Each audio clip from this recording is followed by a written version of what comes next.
Hello aspirants, कल जहाँ पे हम लोग ख़त्म किए थे उसके कंटिन्यूशन में आज हम लोग फिर शुरू करते हैं। लास्ट हम लोग देखे थे law of conservation of energy.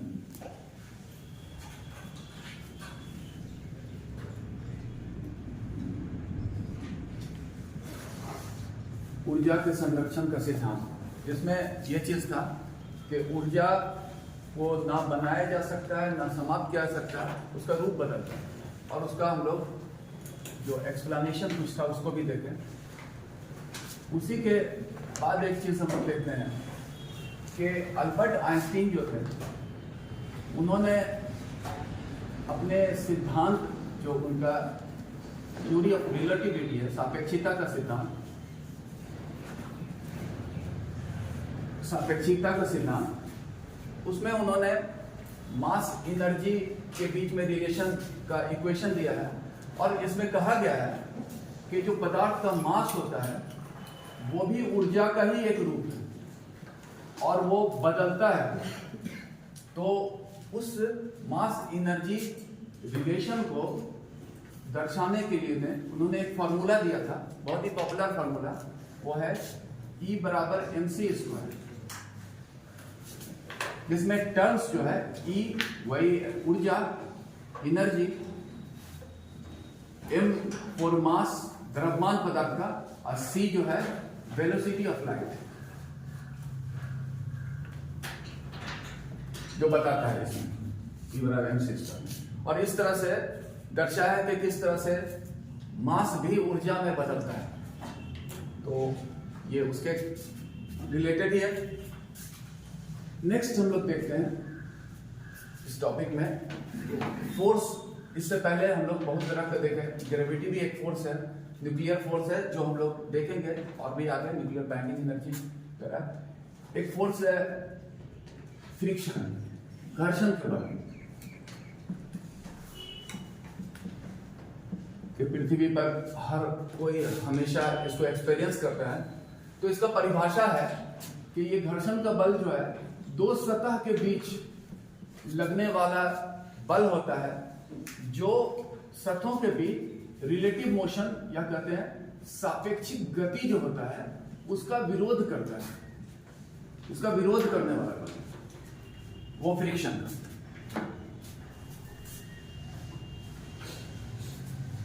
और इस घर्षण की वजह से वो, चूंकि कोई भी चीज, इसका एग्जाम्पल घर्षण का हम लोग देखें कि कोई भी चीज पकड़ते हैं हम लोग, तो वो घर्षण की वजह से किसी चीज को होल्ड करना, पकड़ना, इवन चलना, क्योंकि जहां पर घर्षण कम होगा चलने में भी परेशानी, पैर फिसलने लगता है। और अगर घर्षण ना हो तो लाइफ बड़ा कठिन हो जाएगा पृथ्वी पर। तो ये तो ग्लोबल फेनोमेनन है, यूनिवर्सल फेनोमेनन है घर्षण। अब ये घर्षण जो है वो बल है जो सापेक्षिक गति का विरोध करता है। घर्षण बल को बहुत से प्रकार में बांटा गया है कि जब कोई पिंड रुका हुआ है तब भी है, जो स्टार्ट करेगा तो उस पर घर्षण बल लग रहा है जो उसको गति शुरू करने में बाधा डालता है। और एक वो घर्षण बल जब पिंड गतिमान है उस समय भी लग रहा होता है। तो इस तरह से इसको क्लासिफाई किया गया है, स्टैटिक फ्रिक्शन और डायनेमिक फ्रिक्शन। स्टैटिक मतलब स्थिर स्थिति में जब लगता है, स्थिर जब रहता है, और गतिशील पिंड पर जब काम कर रहा होता है। क्योंकि पृथ्वी पर तो ऐसा ही होता है कि कोई भी पिंड गतिशील है तो धीरे धीरे वो रुक जाता है, हालांकि नहीं रुकना चाहिए था। न्यूटन के प्रथम नियम के अनुसार एक समान गति की अवस्था को बनाए रखता है, लेकिन घर्षण का बल है जो उसको रोकता है, वो गतिशील पिंड पे भी लगता है। तो इस तरह से बांटा गया, गतिशील पिंड पर लगने वाला है। और फिर इसके अलावा भी है, घर्षण को बांटा गया तो कुछ प्रमुख प्रकार के घर्षण देखें हम लोग कि एक है जब स्टैटिक है कि कोई चीज जब गतिशील हो रहा है, लेकिन एक अंतिम अवस्था आती है गतिशील होने से पहले, घर्षण का बल रोका हुआ उसको, लेकिन फिर चलने से ठीक पहले जो घर्षण का बल लगता है वो लिमिटिंग फ्रिक्शन। ये स्टैटिक फ्रिक्शन का ही है पार्ट, लिमिटिंग फ्रिक्शन। और एक हम लोग देंगे रोलिंग फ्रिक्शन। ये इसलिए हम लोग उदाहरण दिए हैं कि आपके लिए ये हुआ कि घर्षण बल जिसका सबसे अधिक मान होता है, वैल्यू होता है, सर्वाधिक वैल्यू होता है मान लिमिटिंग फ्रिक्शन का, इसको भी डिफाइन करना है। और रोलिंग फ्रिक्शन न्यूनतम मान होता है इसका। तो लिमिटिंग जो फ्रिक्शन है, ये कोई भी पिंड जब गतिशील होता है तो गतिशील हो रहा है, जैसे जैसे जैसे जैसे घर्षण का बल का मान हो रहा है, ठीक चलने लगा, उससे ठीक पहले, तो मतलब है ये स्थिर स्टैटिक फ्रिक्शन ही है। गतिशील होने से ठीक पूर्व जो लगने वाला घर्षण का बल होता है वो लिमिटिंग फ्रिक्शन, इसका वैल्यू सबसे ज्यादा होता है। और रोलिंग फ्रिक्शन जो होता है ये सबसे कम होता है। जैसे हम लोग एक एग्जांपल से, चक्का चल रहा होता है, बॉल बियरिंग जो है उसकी वजह से जो गतिशीलता होती है वो उदाहरण है लिमिटिंग रोलिंग फ्रिक्शन का। और एक अगर ये जैसे कि चक्का हुआ जहां पर स्टैटिक फ्रिक्शन लग रहा है, इसमें अगर चक्का होता तो पहले वो चलने लगता। मतलब क्या है, बॉल बेयरिंग जो होता है या फिर चक्का उस स्टैटिक फ्रिक्शन को बहुत जल्दी जो है डायनेमिक फ्रिक्शन में बदल देता है, ये भी है। तो मतलब यहाँ पर यही हुआ आपके लिए कि सबसे अधिक जो घर्षण का मान होता है वो लिमिटिंग फ्रिक्शन, सबसे कम रोलिंग फ्रिक्शन, इसको हिंदी में लोटेनिक घर्षण कहा गया है। ये भी एक प्रकार का बल है और बहुत ही हर जगह पाया जाता है। या दूसरे शब्दों में कहें, अगर घर्षण का बल नहीं रहता तो लाइफ बहुत ही कठिन हो जाता। तो ये हो गया घर्षण। अगला हम लोग टॉपिक देखेंगे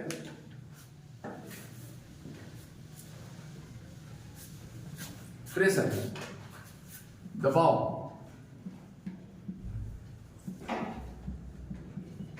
जिसको परिभाषित किया गया है कि इकाई क्षेत्रफल में लगने वाले बल को दबाव कहा गया।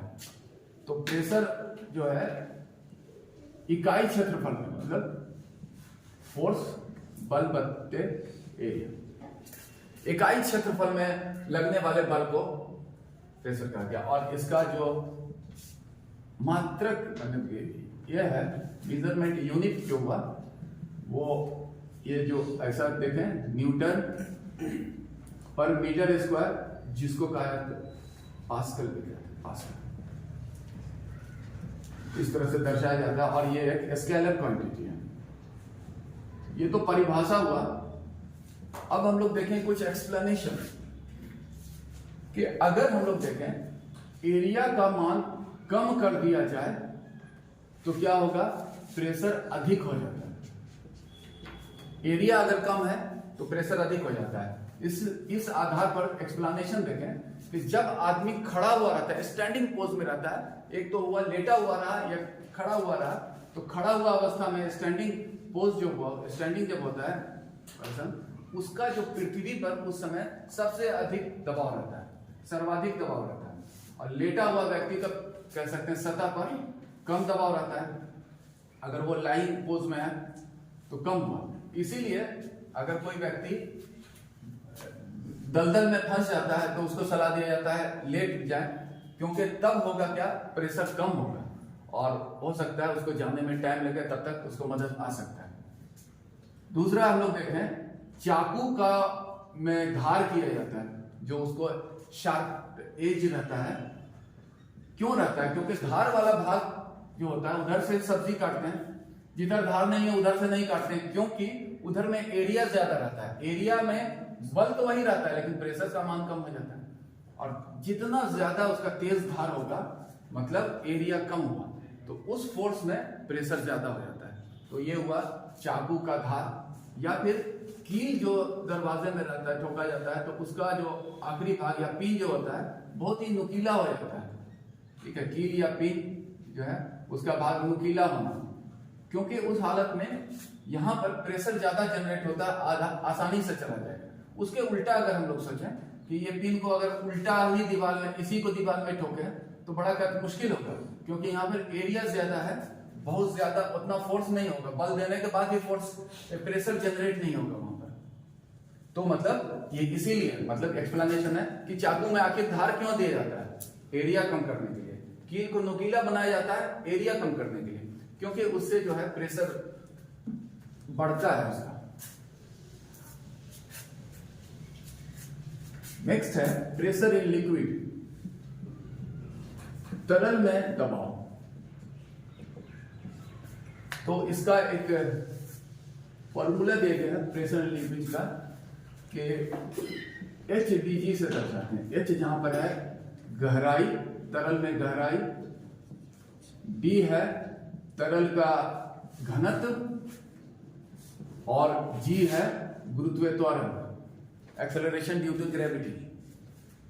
तो यहां पर इस फॉर्मूले के अनुसार जो फैक्ट्स डेराइव होता है वो ऐसा है कि तरल में जैसे जैसे गहराई बढ़ती है वैसे वैसे उसमें दबाव बढ़ेगा। मतलब गहराई बढ़ने पर अगर होगा क्या, तरल का दबाव बढ़ता है।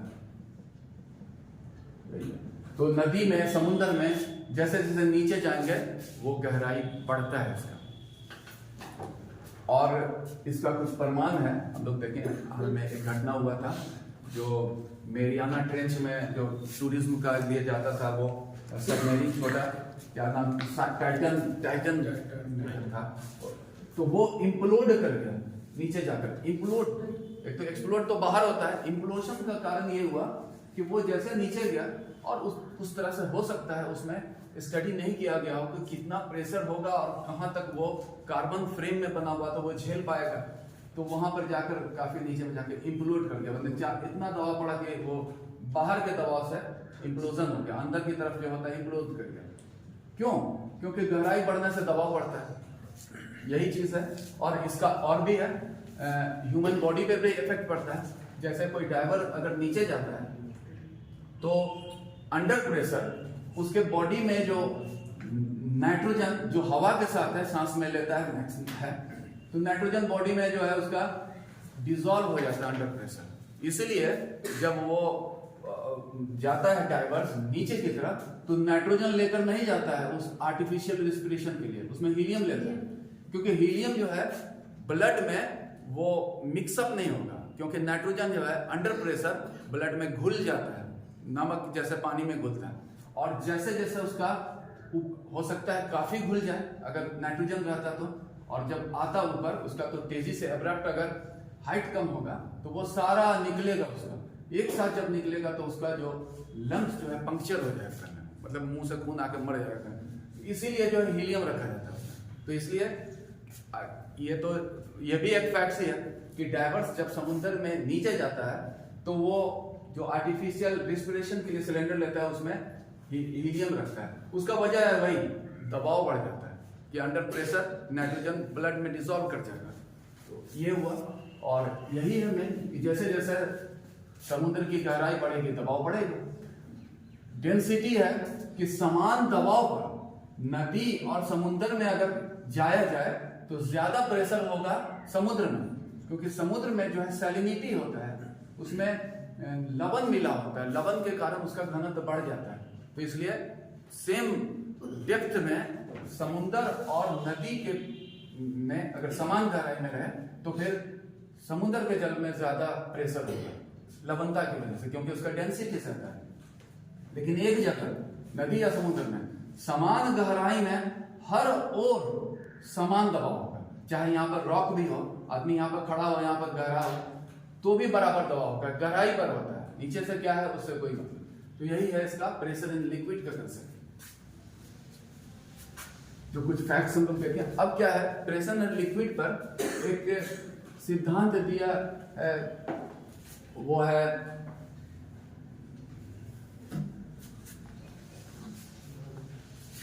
पास्कल से, पास्कल का नियम। पास्कल का लॉ कहता है कि अगर किसी तरल में दबाव दिया जाए तो वो दबाव हर ओर समान रूप से फैल जाता है। तो उसको उन्हीं का जिस तरह का एक्सपेरिमेंट है, हम लोग देखें कि इस तरह से तरल कंफाइंड लिक्विड होना चाहिए, कन्फाइंड लिक्विड में दबाव देने पर वो दबाव हर ओर समान रूप से फैल जाता है।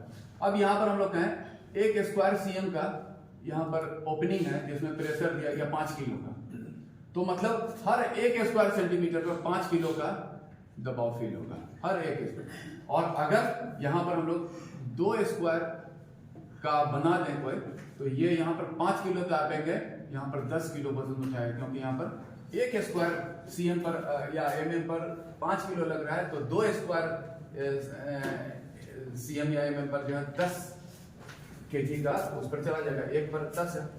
और यही है कि जब किसी कन्फाइंड लिक्विड में दबाव डाला जाता है तो वो दबाव तरल में समान रूप से हर ओर फैल जाता है, ये तो नियम हुआ। अब इससे जो डिराइव किया गया है, कुछ इंस्ट्रूमेंट बनाया गया है और इसी सिद्धांत पर आधारित है, जिसको कहते हैं हाइड्रोलिक मशीन।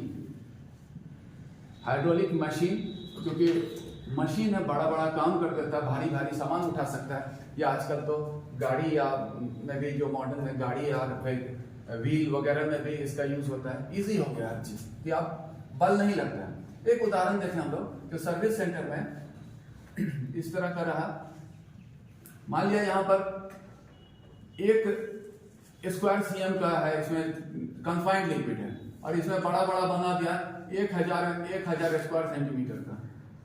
इसमें क्या है, ऐसे लगाकर 1 स्क्वायर सेंटीमीटर जो है उस पर प्रेशर डाला 10 kg का, आदमी हाथ से भी 10 kg का डाल सकता है, तो क्या हुआ 1 स्क्वायर सेंटीमीटर पर 10 kg है, तो 1000 स्क्वायर सेंटीमीटर पर कितना होगा, तो 1000 पर कर सकते हैं तो 10,000 का kg होगा। तो इसलिए उतना की जरूरत नहीं, मतलब 100 का रखना है हम लोग, 100 स्क्वायर सेंटीमीटर का है तो उस पर 1000 kg का लग रहा है, और यहाँ पर भी 100 स्क्वायर, तो 10 kg का यहाँ पर वेट डालेगा, यहाँ पर तो थ्रस्ट उत्पन्न हो जाएगा, दोनों को जोड़कर 2000 kg का उठा लेगा, मतलब उठ जाएगा। तो इसी सिद्धांत पर हाइड्रोलिक मशीन काम करता है कि जब कन्फाइंड लिक्विड में प्रेशर दिया गया तो वो प्रेशर हर ओर समान रूप से फैल जाता है। यही है पास्कल का नियम और इसी सिद्धांत पर आधारित है हाइड्रोलिक मशीन। नेक्स्ट आइए, अगला है इसी से रिलेटेड बर्नौली का सिद्धांत, बर्नौली प्रिंसिपल।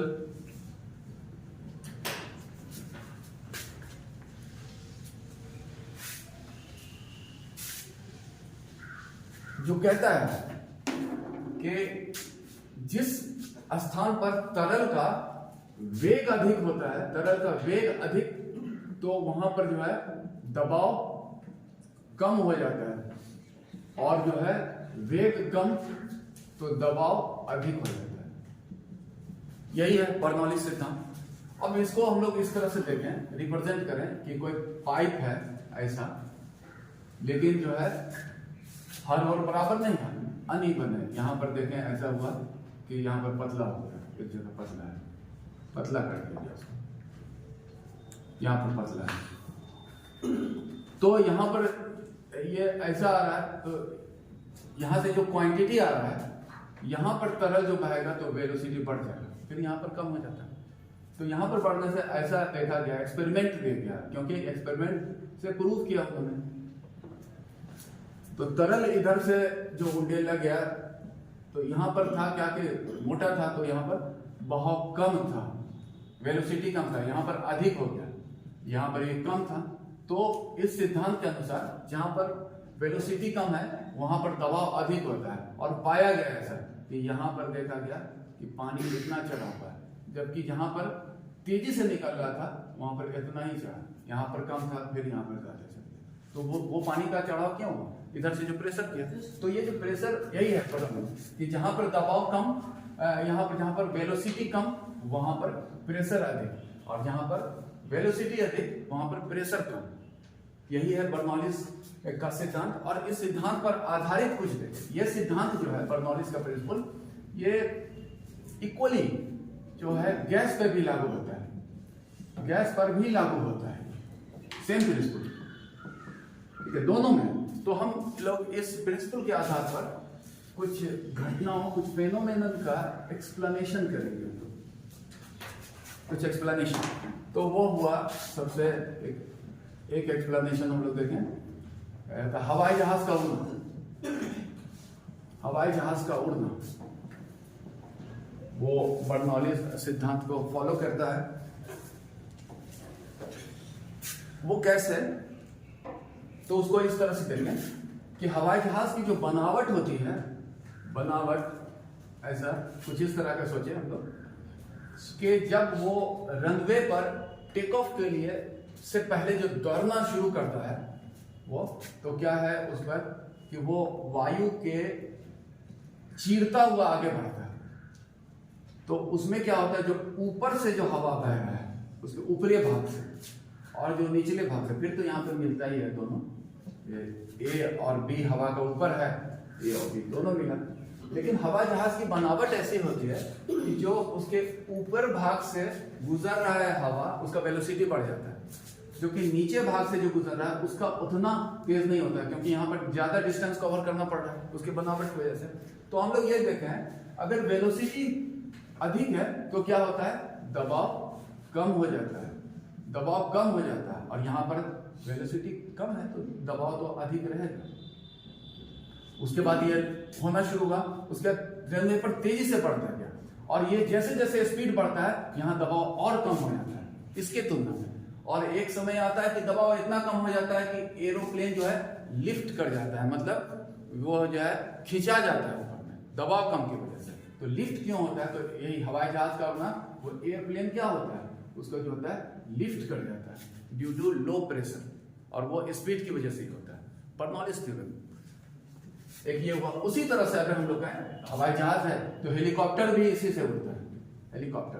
हेलीकॉप्टर का कुछ अलग किस्म का है, उसका पंख चलता है, पंख घूमता है हेलीकॉप्टर का, तो ऐसा हुआ। लेकिन पंख का बनावट देखें तो ऐसा होता है, उसका क्रॉस सेक्शन में ऐसा होता है, ऊपर वाला थोड़ा ज्यादा होता है। तो ये जब घूमना शुरू करता है तो यहाँ पर ऊपरी भाग में हवा का वेग अधिक होता है निचले भाग से, फिर बढ़ते बढ़ते बढ़ते इतना हो जाता है कि यहाँ पर इतना कम दबाव हो जाता है कि हेलीकॉप्टर लिफ्ट कर जाता है। ठीक है, तो वो बर्नौलीज थ्योरम। अगला हम लोग देखें हेलीकॉप्टर का उड़ना भी बर्नौलीज थ्योरम से हुआ। नेक्स्ट है कि आंधी में, तूफान में जो है, तूफान में टीन की छत का टीन उड़ जाना, वो भी बर्नौलीज थ्योरम से ही एक्सप्लेन होता है। क्योंकि जो घर है, जब तेज हवा चला तो ऊपर में तो तेज हवा चला, ये तो बंद है, घर तो बंद है, तो यहाँ पर हवा का रफ्तार कम है। तो यहाँ पर जब बहुत तेज हो जाएगा तो कम दबाव बनेगा, तो उसका जो है ये भी उठ जाएगा, लिफ्ट कर जाएगा, तो उड़ जाएगा खाने कम दबाव। अगर हम लोग कहते हैं कि खुला ही रहता, नीचे भी तेज हवा ऊपर भी तेज हवा, तो उतना आसानी से नहीं उड़ता। तो घर नहीं रहता, दीवार नहीं रहता, खाली छत रहता तो कम चांस था। लेकिन जो है बंद है तो उड़ने का ज्यादा संभावना है, क्योंकि वो फिर कम दबाव का क्षेत्र बनेगा। फिर ऐसा है कुछ एक्सप्लेनेशन अगला कि तेज जो ट्रेन गुजरती है तो प्लेटफॉर्म के निकट व्यक्ति का ट्रेन की ओर खींच जाना ऐसा हो सकता है, क्योंकि जब बहुत ही हाई स्पीड ट्रेन गुजरा तो उसके संपर्क में आने वाला हवा भी उस वेलोसिटी को गेन किया, और आदमी और इसके बीच में, जबकि आदमी के पीछे वाला भाग है वहां तो ट्रेन नहीं चल रहा है, वहां पर नॉर्मल है वेलोसिटी, तो यहाँ पर दबाव बढ़ेगा, अधिक रहेगा। जबकि जब ट्रेन गुजरा वेलोसिटी की वजह से दबाव कम हो जाएगा, तो यहाँ दबाव अधिक वहां दबाव कम। आदमी हो सकता है कि उधर मुंह के बल गिर, माने उधर खींच जाएगा। तो मतलब ये भी है तेज रफ्तार ट्रेन की ओर व्यक्ति का खींचना, प्लेटफॉर्म पर जो खड़ा है, ऐसा हो सकता है अगर वो ऐसे ही ध्यान से नहीं खड़ा है, गुजर गए ट्रेन तो गिर भी सकता है। नेक्स्ट है कि दो बोट जब जा रहा हो एक साथ इस तरह से, खासकर नेवल ट्रेनिंग में होता है, चल रहा है, तो इधर से जो पानी आ रहा है और यहाँ पर इसका वेलोसिटी बढ़ गया और फिर यहाँ पर कम हो गया, तो ये जो वेलोसिटी बढ़ गया तो दबाव कम हुआ, तो बहुत संभावना है कि ये बोट आगे जाकर आपस में टकरा जाए। तो इसलिए नहीं टकरा है, अगर कुछ ट्रेनिंग वाला है तो ऐसे लगा दिया गया ताकि नहीं लग टकराए। तो मतलब है दो बोट का साथ चलने पर टकरा जाना, क्योंकि बीच में जब कम होगा तो ये सब बहुत सा एक्सप्लेनेशन है जो बर्नौलीज थ्योरम से एक्सप्लेन होते हैं।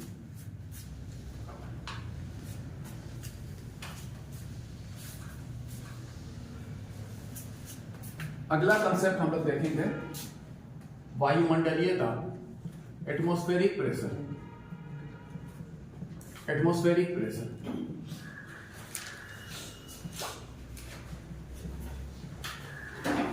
ये चीज हम लोग देखे हैं कि पृथ्वी पर जो वायुमंडल है, पृथ्वी के गुरुत्वाकर्षण के कारण, तो गुरुत्वाकर्षण जहां तक काम करता है वहां तक वायुमंडल, और गुरुत्वाकर्षण के कारण वेट बनता है। किसी भी पिंड का वेट है तो वायु के कणों का भी वेट है गुरुत्वाकर्षण के कारण। तो अगर हम लोग ये देखें कि यहां पर जो पृथ्वी की सतह पर जो है जो आएगा तो सबका वेट यहां पर झेला जाएगा, तो इसलिए यहां पर मैक्सिमम वेट होगा। और जैसे जैसे ऊंचाई बढ़ेगा, ऊंचाई बढ़ा तो इतना वायुमंडल का वेट है, और ऊंचाई बढ़ा तो इतने ही वायुमंडल का वेट है, तो वेट घटता जाएगा ऊंचाई बढ़ने के साथ। इसलिए क्यों ऐसा होता है कि ऊंचाई बढ़ने पर पृथ्वी पर जो है वायुमंडल दाब कम होता है, क्योंकि इस वायुमंडल का होने का आधार है गुरुत्वाकर्षण, इसीलिए ऐसा होता है। अगर गुरुत्वाकर्षण नहीं रहता तो फिर दूसरा ही कारण से होता है, लेकिन जब इसका कारण है पृथ्वी का गुरुत्वाकर्षण, ग्रेविटी है, और इसी वजह से यही है कारण, जैसे जैसे ऊंचाई बढ़ने पर क्या होता है, वायुमंडलीय दाब कम होता है ऊंचाई बढ़ने पर।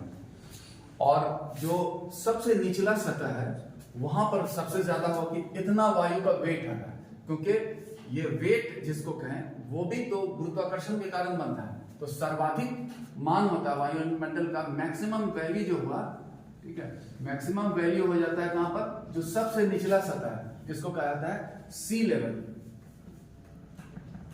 समुद्र तल, पृथ्वी का सबसे, क्योंकि पृथ्वी जो है सतह जो होता है ऊपर नीचे हो सकता है, प्लेटू हो सकता है, पर्वत हो सकता है, जो सबसे समतल जगह होगा वहां से समुद्र तट के पास शुरू होता है, निचला है, तो इसलिए उसको सी लेवल कहते हैं।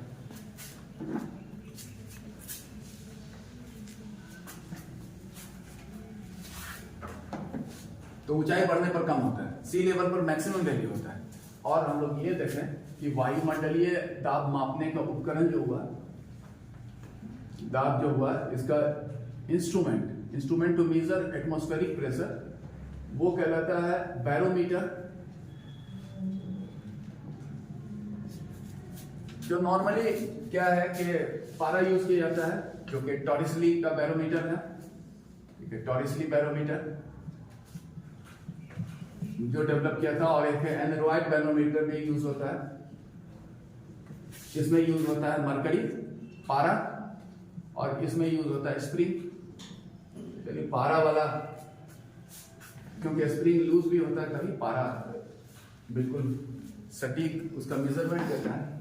तो उसमें टॉरिसली ने विकसित किया था, इस तरह से आप कह सकते हैं, जिसमें पारा भर दिया था, एक पाइप लिया, उसमें पारा भर दिया, इस पाइप को उलट के इधर रख दिया, भरा हुआ था पाइप, उसके बाद गिरने लगा, उसका पारा जो भरा हुआ था गिरते गिरते एक हाइट पर वो निश्चित हो गया, फिक्स्ड हो गया। यही हाइट जो है एटमॉस्फेरिक प्रेशर को दर्शाता है, वो यहाँ पे लग रहा है इसलिए, और हाइट को मापन करके ही एटमॉस्फेरिक प्रेशर का जो होता है उसका मेजरमेंट किया जाता है। तो इसमें जो है कैसे होता है, इसका यूनिट है इसका mm ऑफ मरकरी या cm में भी दर्शा सकते हैं, मरकरी या cm ऑफ मरकरी।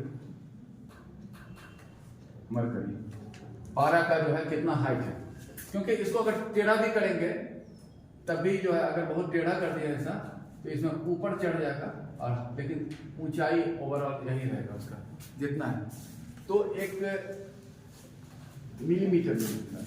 तो नॉर्मली क्या है इतना, या एक और भी है, बार भी है इसका, दूसरा इकाई बार, मिली बार वगैरह में दर्शाया जाता है, बार उसका इकाई है एटमॉस्फेरिक प्रेशर नापने का।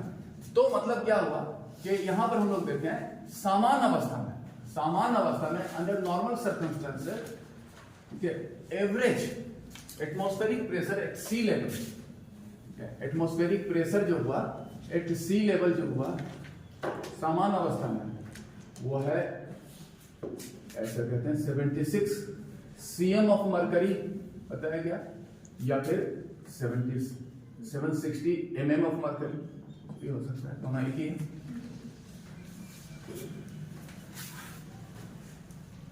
और जिसको इसको इस वैल्यू को 1 ऐसे भी ATM से भी दर्शाया जाता है, एटमॉस्फेयर इक्वल टू 1 एटमॉस्फेयर, तो मतलब ये भी एक यूनिट हुआ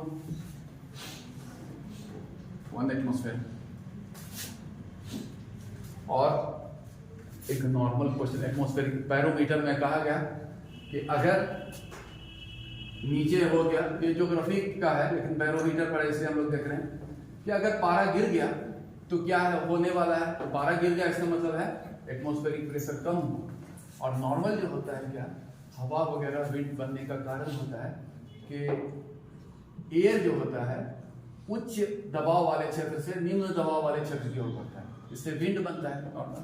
तो जब बहुत ज्यादा गिर जाएगा तो फिर बहुत तेजी से आएगा, तेजी से आने वाले जो हवा को कहा जाता है स्टॉर्म। तो इसलिए ये प्रश्न रहा कि अगर किसी जगह पर पारा बहुत नीचे गिर जाए, मतलब एटमॉस्फेरिक प्रेशर बहुत लो हो जाए, तो ये सूचक होता है क्या, आने वाले तेज तूफान का।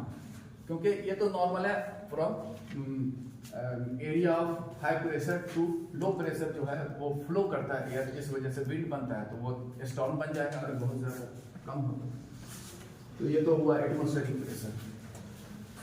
नेक्स्ट हम लोग देखते हैं कंसेप्ट आर्किमिडीज प्रिंसिपल। आर्किमिडीज का सिद्धांत, आर्किमिडीज का सिद्धांत।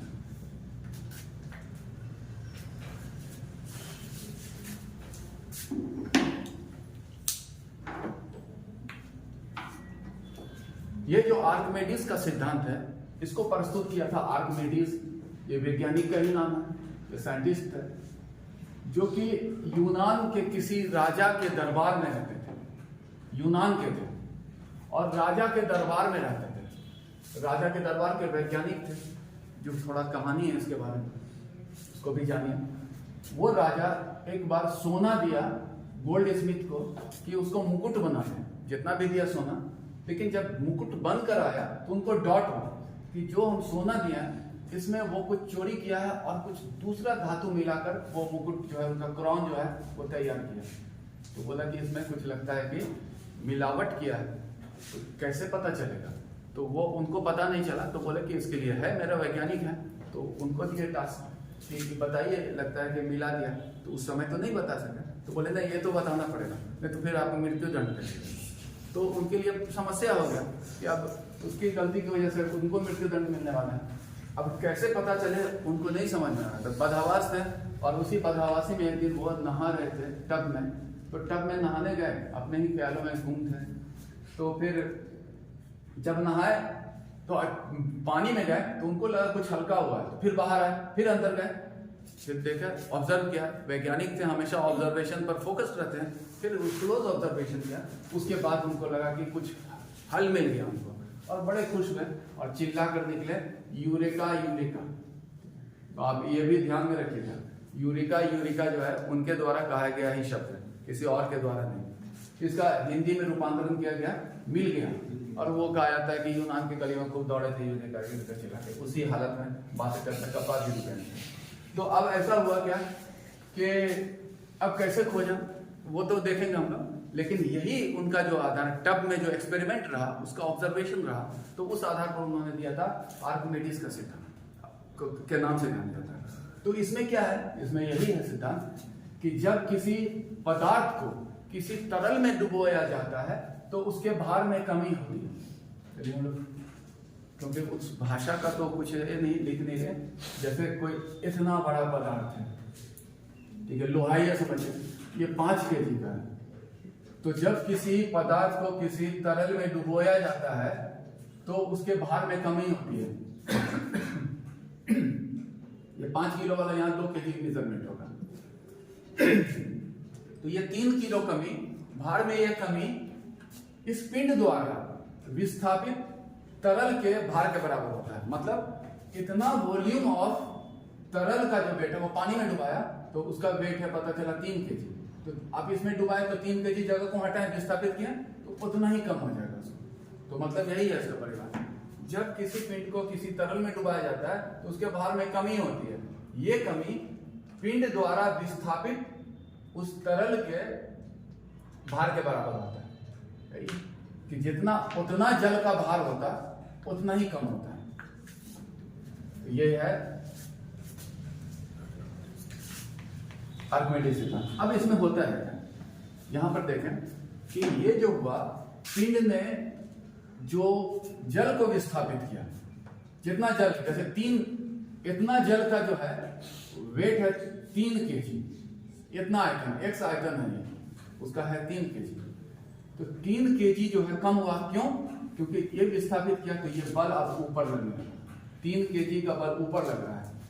5 kg का जो उसका वेट है, वेट मतलब गुरुत्वाकर्षण है उसका, तो 5 kg आ रहा है नीचे, ठीक है, ड्यू टू ग्रेविटी, वेट है, और 3 kg जा रहा है ऊपर।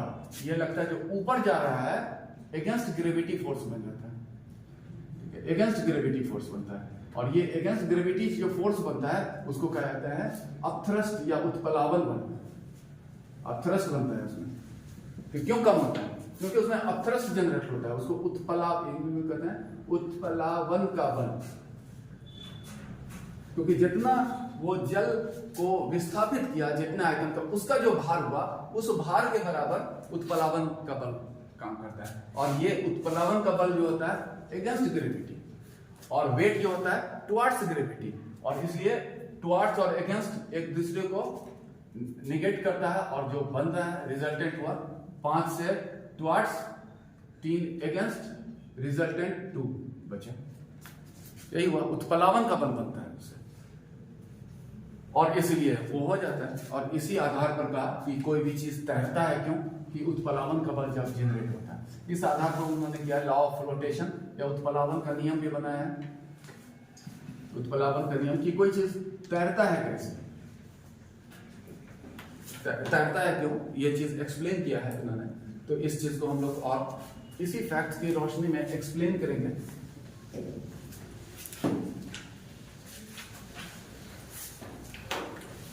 ये उत्प्लावन का जो नियम है, उन्होंने कहा कि अगर ये जो पिंड है, ए है, कोई पिंड ए है, या इसका आयतन है x, तो इसका मान लिया ए का जो है वेट है ऐसा, ए का वेट ऐसा हुआ, अगर पिंड का भार अगर हुआ ऐसा का W1 माना, वेट हो गया W1, और पिंड द्वारा विस्थापित जल का भार, पिंड द्वारा विस्थापित जल का भार हो गया W2, ठीक है। अब यही हुआ, मतलब वो जैसे हम लोग बोले थे वेट 5 किलो, विस्थापित 3 किलो, यही चीज जो था।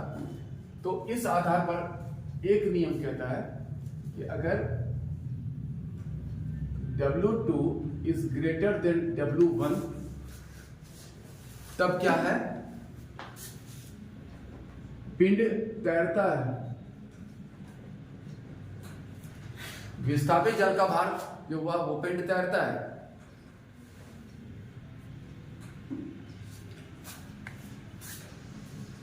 इसमें हम लोग एक एक्सप्लेनेशन देखते हैं, बहुत ही कॉमन है कि जहाज तैरता है पानी में, जबकि उसी लोहे का जहाज जो सुई पानी में डूब जाता है। तो ये इस तरह से क्यों होता है? क्योंकि जहाज का निचला भाग, जिसको कहते हैं हल, का बनावट ऐसा होता है कि वो अपने भार से ज्यादा जल के भार को विस्थापित कर देता है। ऐसा बनावट की वजह से, सुई में ऐसा बनावट नहीं होता है, इसलिए डूब जाता है, ठीक है। तो अपने भार से ज्यादा अगर विस्थापित करेगा तो वो तैरेगा।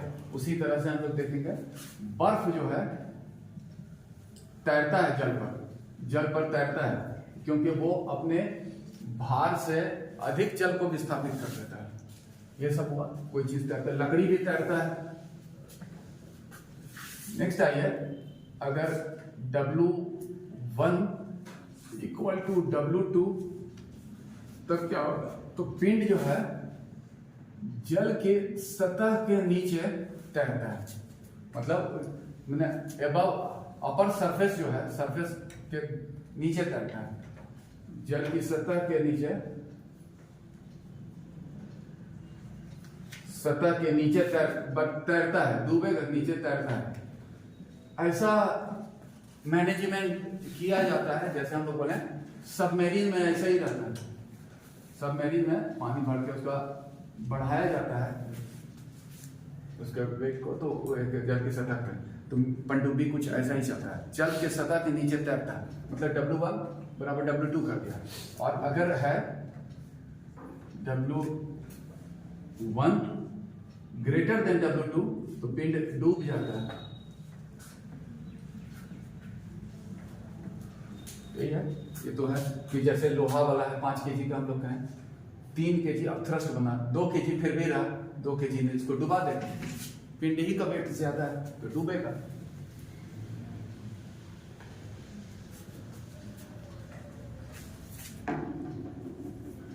अब एक चीज ये है, एक चीज हम लोग देखें कि पानी पर जहाज तैरता है, तो अभी हम लोग देखें पानी पर जहाज तैरता है वो इसलिए कि वो अपने भार से अधिक जल का विस्थापन कर देता है, सुई नहीं कर पाता। लेकिन ये जहाज जो समुद्र से अगर नदी में ट्रांसफर होगा तो क्या होगा कि नदी के जल में सॉल्ट सैलिनिटी कम है, सॉल्ट कम है, तो मतलब घनत्व कम है, तो घनत्व कम है तो उस जल का जो विस्थापित जल का भार जो हो जाएगा कंपैरेटिवली कम हो जाएगा, इसलिए उतना भार विस्थापित करने के लिए उसको और नीचे जाना होगा जहाज को। तो जहाज जो होता है क्या होता है, उसका थोड़ा सा नीचे चला जाता है, इसको देखना होगा। और अगर उसी तरह से नदी से अगर समुद्र में जाएगा तो जहाज थोड़ा ऊपर उठ जाएगा। और एक कंसेप्ट है क्योंकि जीएस का हम लोग देख रहे हैं कि उसमें जो भी लोड किया जाता है जैसे कंटेनर वगैरह, तो देखा जाता है एक लाइन रहता है, उससे ज्यादा ना किया जाए, नहीं तो हो सकता है अंदर जला सकता है, प्लिमसोल लाइन कहते हैं। उसके बाद एक चीज यहाँ पर हम लोग ये देखें कि जहाज जो नदी पर या समुद्र में तैरता है तो बहुत ही स्टेबल होकर चलता है, क्योंकि इस पानी में एक टेनिस का बॉल को रख दिया जाए तो वो भी तैरेगा, डूबेगा नहीं, लेकिन टेनिस का बॉल जो होता है गोल गोल घूमता रहता है। अगर आप यहाँ पर कोई बिंदु लगा दें, उसको मार्क लगा दें, तो वही ऊपर है ऐसा तो कोई जरूरी नहीं, किधर भी जा सकता है। लेकिन जो है जहाज बहुत स्टेबल होकर तैरता है। वो अगर सोचिए बॉल की तरह तैरे तो कैसे होगा, वहां पर पैसेंजर का क्या हालत होगा। तो मतलब ऐसा है वो स्टेबल तैरता है, तो उसके पीछे क्या शर्त है, यही चीज हम लोग को देखना है। तो क्या है कि इसमें कुछ कंसेप्ट है, स्टेबल तैरता है कैसे, तो वो है क्या कि हर पिंड जो होता है उसका कहीं ना कहीं तो सेंटर ऑफ ग्रेविटी होता है। तो एक तो सेंटर ऑफ ग्रेविटी का कंसेप्ट है, और जिसको हम लोग डिस्कस कर चुके हैं कि वो स्थान जहां पर पिंड का पूरा वेट काम करता है, जैसे कहीं पर होगा इसका सेंटर ऑफ ग्रेविटी, कहीं ना कहीं तो होगा सेंटर ऑफ ग्रेविटी। अब ये जो है जल को विस्थापित कर रहा है, इतना सोचिए जल को विस्थापित किया, तो विस्थापित जल का भार है, तो इस विस्थापित जल का जो भार होता है वहां भी उसका भार एक्ट करता है, तो इसका जो होता है कहीं ना कहीं उसका भी सेंटर ग्रेविटी होगा, तो उसको कहते हैं उत्प्लावन का केंद्र, उसको कहते हैं सेंटर ऑफ बॉयंसी होता है, बॉयंसी, ठीक है। उसको उत्प्लावन का केंद्र, पलावन का केंद्र हो गया, उत्प्लावन का केंद्र भी कहीं ना कहीं होता है, ठीक है। तो यही हुआ। अब जहाज जैसे ऐसे डगमगाया, ऐसा हुआ थोड़ा सा, तो क्या हुआ, अब पानी कितना विस्थापित कर रहा है, तो अब पहले उत्प्लावन का बल यहाँ था, अब यहाँ पर जहाज के रिस्पेक्ट में देखें, जहाज का तो सेंटर ऑफ ग्रेविटी यही है, लेकिन इसका अब इधर काम कर रहा है, फिर क्या होगा। तो इसमें एक तीसरा कंसेप्ट क्या है कि एक मेटा सेंटर, जिसको कहते हैं, एक अगला कंसेप्ट है मेटा सेंटर, जिसको कहा गया मित्र केंद्र। तो जो फाइनल जो आपके लिए पढ़ना चाहिए उसको देखें, लेकिन मित्र केंद्र क्या है कि यहां पर कहा गया कि सेंटर ऑफ ग्रेविटी से सीधा रेखा खींचा, यहां पर वो रेखा खींचा ही हुआ, और इसमें जो है उत्प्लावन का केंद्र में अगर थोड़ा परिवर्तन हुआ तो उससे एक लंबवत रेखा खींचेंगे, वो जहां पर मिलता है उत्प्लावन के केंद्र जो इस सेंटर ऑफ ग्रेविटी से जो खींचा गया जो सीधा रेखा है, वहां पर जहां मिलता है उसको कहते हैं मेटा सेंटर। तो इसमें क्या है, आपको ये जानना है कि शिप जो